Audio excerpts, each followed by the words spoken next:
Inilah kisah seorang penjahat yang bertaubat setelah mendengarkan ayat Al-Quran. Fudail bin Iyad dikenal sebagai pemimpin penjahat dan pembunuh berdarah dingin yang sangat licik dan cerdas. Ia sering melakukan kejahatan tanpa ampun. Siapapun yang bertemu dengannya, maka akan menjadi korban kejahatannya. Namanya menjadi mimpi buruk bagi para pedagang dan musafir di wilayah Khurasan hingga Kufa. Hidupnya hanya untuk memuaskan hawa nafsu, kekuasaan, dan harta. Suatu malam, Fudail sedang memanjat rumah seorang wanita yang ia cintai untuk berbuat maksiat. Tiba-tiba terdengar suara lantunan ayat Al-Quran dari dalam rumah itu. Belumkah datang waktunya bagi orang-orang yang beriman untuk tunduk hati mereka mengingat Allah? Surah Al-Hadid ayat 16. Mendengar itu, hati Fudail tersentak.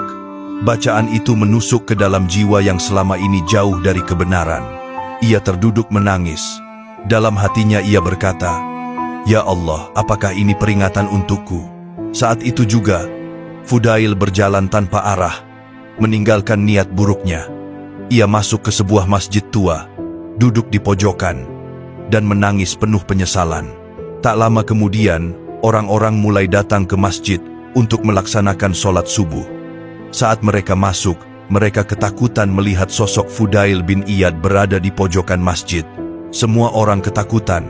Mereka menyadari bahwa Fudail bin Iyad adalah seorang perampok dan pembunuh paling berbahaya dan harus dihindari. Beberapa di antara mereka bahkan tidak jadi sholat karena takut akan dibunuh olehnya. Akhirnya, ada seorang lelaki saleh yang memberanikan diri untuk bertanya kepadanya, "Wahai Fudail, apa yang engkau lakukan di sini? Apa maksud kedatanganmu ke rumah Allah?" Fudail hanya bisa tertunduk sambil menangis, lalu ia berkata, "Aku tidak akan menyentuh kalian, dan aku tidak akan menyakiti kalian. Semalam aku mendengar lantunan ayat yang membuat aku tersadar atas semua kesalahanku. Maka akan aku tinggalkan semua masa laluku, dan aku bertaubat kepada Allah." Mereka pun menangis mendengar itu, dan masjid menjadi saksi taubatnya, seorang penjahat yang paling ditakuti sekalipun.